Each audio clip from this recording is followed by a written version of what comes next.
Friends, இன்றைக்கி எதை பற்றி பார்க்கலாம் அப்படின்னா பார்ட் 17. ஓகேவா? பார்ட் 17 எதை பற்றி பேசும் அப்படின்னா அஃபிஷியல் லாங்குவேஜ் பற்றி பேசக்கூடியது. அதில் சாப்டர் ஃபஸ்ட் என்ன அப்படின்னா language of the union. Okay, யூனியனுக்குள்ளே லாங்குவேஜ் பற்றி பேசக்கூடியதான் சாப்டர் நமக்கு வந்து ஃபஸ்ட்டாக இருக்குது. அதில் ஆர்டிகிள் 3 நமக்கு வந்து 43 தான் என்ன அப்படின்னா official language of the union. யூனியனுக்குள்ளே அஃபிஷியல் லாங்குவேஜ் பற்றி பேசும். அதுவே 3 நமக்கு வந்து 44 அப்படின்னு பார்த்தோம் அப்படின்னா கமிட்டி இருக்கும் இல்லையா, நோக்கு அஃபிஷியல் லாங்குவேஜ் பற்றின கமிஷன் போட்டு கமிட்டிலாம் இது பண்ணுவாங்க பார்லிமெண்ட்டில். ஓகே, அதை பற்றி பேசக்கூடிய ஆர்டிக்கல் தான் 344. ஓகேவா? அடுத்து நமக்கு ஆர்டிகல் 3 வந்து 45 இருக்கும். இது சாப்டர் 2 சொல்லுவாங்க. சாப்டர் 2ல் ரீஜனல் நோக்கு லாங்குவேஜ். ஓகே, அந்தந்த நோக்கு வந்து இந்த தமிழ் அந்தந்த மாநிலத்துக்குன்னு சொல்லிட்டு ஒரு மொழி இருக்கும் இல்லையா, அதுதான் சரியா. Official language of the state அதை பற்றி பேசக்கூடிய ஆர்டிகல் 345. ஓகே, 346 என்ன அப்படின்னா official language for communication between one state and another and between the state and union. Official language for communication. Okay, ஒரு ஸ்டேட்டுக்கும் யூனியனுக்கும் என்ன அப்படின்னு பார்த்தா கம்யூனிகேஷன் வேணும் இல்லையா, அதுக்கு ஒரு ஸ்டேட்லேருந்து இன்னொரு ஸ்டேட் வந்து கம்யூனிகேட் பண்ணதுக்கு என்ன அஃபிஷியல் லாங்குவேஜ் இது பண்ணுவாங்க, அதை பற்றி பேசக்கூடிய எனக்கு ஆர்டிக்கல் தான் என்ன அப்படின்னா 346. The official language for communication between one state and another and between a state and union. இதான் என்னது ஆர்டிக்கல் 346. ஓகேவா? ஆர்டிகல் 347 எதை மென்ஷன் பண்ணுது அப்படின்னா ஸ்பெஷல் நோக்கு வந்து ப்ரொவிஷன் ரிலேட்டிங் டு நோக்கு வந்து language spoken by a section of a population of a state. என்ன லாங்குவேஜ் நோக்கு வந்து அந்த special provision particular section of people இருப்பாங்க இல்லையா, அவங்க பேசக்கூடிய நோக்கு வந்து மொழியை வந்து அதை வந்து பாதுகாக்கணும், அதுக்கு ரெகனைசேஷன் கொடுக்கணும் அப்படிங்கிற, அதாவது சேஃப்கார்ட் பண்ணணும் அப்படிங்கிறதுக்காண்டி கொண்டு வரப்பட்டது தான் இந்த நோக்கு வந்து ஆர்டிக்கல். ஓகே, லாங்குவேஜை சேஃப்கார்ட் பண்ணணும். ஓகேவா? எந்த மக்கள்னாலும் சரி, குறிப்பிட்ட மக்கள் நோக்கு வந்து பேசக்கூடிய மொழியை நோக்கு வந்து பாதுகாக்கணும் அப்படிங்கிறது தான் special provision relating to language spoken by நோக்கு வந்து செக்ஷன் ஆஃப் நோக்கு பாப்புலேஷன் ஆஃப் அ ஸ்டேட். இதுக்குள்ளான ஆர்டிக்கல் என்ன அப்படின்னா 3 நோக்கு வந்து 47. ஓகே, அடுத்து சாப்டர் 3 இருக்குது. இது வந்து என்ன அப்படின்னா நமக்கு வந்து language of a supreme court ஹைகோர்ட்டில் யூஸ் பண்ணக்கூடிய லாங்குவேஜ், சுப்ரீம் கோர்ட்டில் யூஸ் பண்ணக்கூடிய லாங்குவேஜ், அதை பற்றி நமக்கு வந்து பேசக்கூடியதான் சாப்டர் நமக்கு வந்து 3 இருக்குது. அதுவும் ஆர்டிக்கல் 348 என்ன அப்படின்னா the language to be used in the Supreme Court and in the High Court and for acts and bill. Maximum எதில் இருக்கும் அப்படின்னா இங்கிலீஷ் ஆனோ ஹிந்தி, அதில் தான் எனக்கு வந்து இருக்கும். ஓகேவா?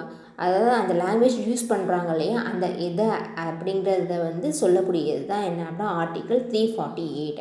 Language to be used in the supreme court and in the high court and for no bills acts etcetera. சரியா? அடுத்து ஆர்டிகல் 349 என்ன அப்படின்னா ஸ்பெஷல் ப்ரொசீஜர்.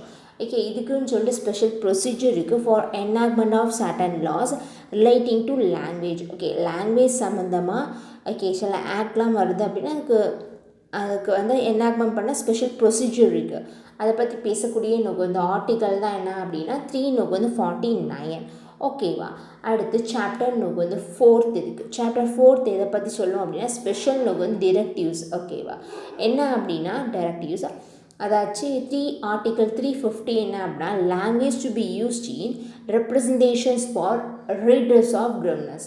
அதாச்சு எந்த லாங்குவேஜ் நம்ம வந்து யூஸ் பண்ணுறது, இப்போ மக்கள் வந்து ஒரு அத்தாரிட்டிக்கு எழுதுவாங்க, ஏதாவது டிபார்ட்மெண்ட்டுக்கு ஏதாச்சும் குறைகள் சம்மந்தமாகவோ ஓகே தன்னோட இது ஏதாச்சும் ஓகேவா நெசசரிக்காண்டி என்னது எழுதுவாங்க, லெட்டர் எழுதுவாங்க. அது வந்து எந்த மொழியில் இருந்தாலும் சரி அவங்க கட்டாயம் என்ன பண்ணணும் அப்படின்னா அதுக்கு வந்து ஆக்ஷன் எடுக்கணும். இந்த மொழியில் இருக்குது அப்படின்னா நாங்கள் இங்கிலீஷில் தான் வேணும், ஹிந்தியில் தான் வேணும் அப்படின்னு நம்ம யாரும் சொல்ல முடியாது. அதான் நமக்கு வந்து ஆர்டிகல் 350. த லாங்குவேஜ் நோக்கு to be used in representation for redress of no வந்து கிரிமினல்ஸ். ஓகே, ஆர்டிகல் 350A என்ன அப்படின்னு பார்த்தா facilities for instruction in mother tongue at primary stage. Okay, ஆரம்ப காலகட்டத்தில் ப்ரைமரி ஸ்டேஜில் அந்தந்த குழந்தைங்களுக்கு அவங்களுடைய தாய்மொழியில் தான் என்ன பண்ணணும் அப்படின்னா கற்பிக்கணும்.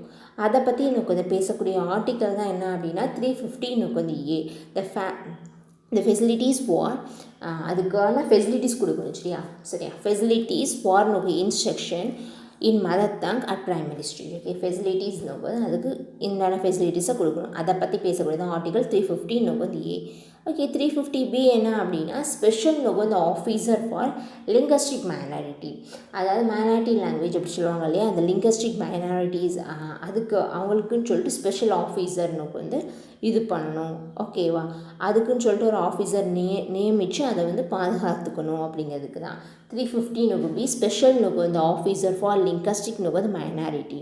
ஆர்டிகல் 351 என்ன அப்படின்னா directives for development in the Hindi language. Hindi language நோக்கு வந்து என்ன அப்படின்னா டெவலப் பண்ணுறதுக்கான உள்ளுக்குள்ளே இருக்கக்கூடிய ஆர்டிக்கல் தான் 351. இது ஃபுல்ஃபில் வந்து இந்தியன் கவர்மெண்ட்டுடைய பொறுப்பு. ஓகேவா, அவ்வளோதான். 351 directive for development of the Hindi language. ஓகேவா, ஓகே ஃப்ரெண்ட்ஸ், இதான் என்ன அப்படின்னு பார்த்தோம் அப்படின்னா நமக்கு லாங்குவேஜ் ஆஃப் பார்ட் நோக்கு வந்து 17ல் லாங்குவேஜ், ஓகே, அஃபிஷியல் லாங்குவேஜ் பற்றின இருக்குது அப்படின்னா இதான். சரியா, நமக்கு பார்த்தோம் இல்லையா 3 நோக்கு வந்து 43லேருந்து 3 நோக்கு வந்து 51 வரைக்கும் நமக்கு என்ன இருக்குது அப்படின்னு பார்த்தா லாங்குவேஜ் பற்றினக்கூடியதான் இருக்குது. ஓகேவா, 341 வரைக்கும் இருக்குது, அதை தெரிஞ்சுக்கணும். பார்ட் 17 அஃபிஷியல் லாங்குவேஜ் பற்றினது, 343 to 351 வரைக்கும் இருக்குது. இதில் என்ன அப்படின்னா அந்த சாப்டரும் தெரிஞ்சுக்கணும். ஏன்னா சாப்டர் வந்து போனட்டாக கேட்டிருந்தாங்க. சரியா, லோக்கல் கவர்மெண்ட்டுக்குள்ளே சாப்டர் ஃபஸ்ட் இதை சொல்லுது, செகண்ட் அப்படி அதே மாதிரி இதையும் மேபி கேட்கலாம் இல்லையா. அதான் சாப்டர் ஃபஸ்ட் வந்து லாங்குவேஜ் ஆஃப் த யூனியனுக்குள்ளே லாங்குவேஜ் பற்றி சொல்லக்கூடியது தான் சாப்டர் ஃபஸ்ட்டு. இன்னொன்று வந்து ரீஜன், ஓகே, ரீஜனல் நோக்கு லாங்குவேஜ். ஓகேவா, அந்தந்த நோக்கு வந்து ரீஜனில் இருக்கக்கூடிய லாங்குவேஜ், ரீஜனல் நோக்கு வந்து லாங்குவேஜ் சாப்டர் செகண்டு. அடுத்து சாப்டர் தேர்ட் வந்து language of supreme court, high court. Okay, அதை பற்றின பேசக்கூடியதான் சாப்டர் நோக்கு வந்து தேர்ட். ஓகேவா, அதுக்கப்புறம் சாப்டர் ஃபோர்த் வந்து ஸ்பெஷல் நோக்கு டிரெக்டிவ்ஸ். ஓகே, ஸ்பெஷலாக என்ன அப்படின்னு டிரெக்டிவ் கொடுக்காங்க. அது ஆர்டிகல் 350லேருந்து ஆரம்பிக்கு. ரீடர்ஸ் ஆஃப் ரிவ்னஸ் இந்த லாங்குவேஜ்லாம் இது பண்ணலாம். மதர் தங்கட் நோக்கு வந்து ப்ரைமரி ஸ்டேஜ் அண்ட் நோக்கு வந்து ஸ்பெஷல் நோக்கு officer for linguistic minority, directives for development of the Hindi language. Okay friends, இதான் என்ன அப்படின்னா நமக்கு வந்து பார்ட் நோக்கு வந்து 17ல் அஃபிஷியல் லாங்குவேஜ் பற்றி நோக்கு வந்து இருக்குது. ரிமைனிங் கூட தான் நம்ம பிறகு பார்க்கலாம். Okay, thank you my dear friends.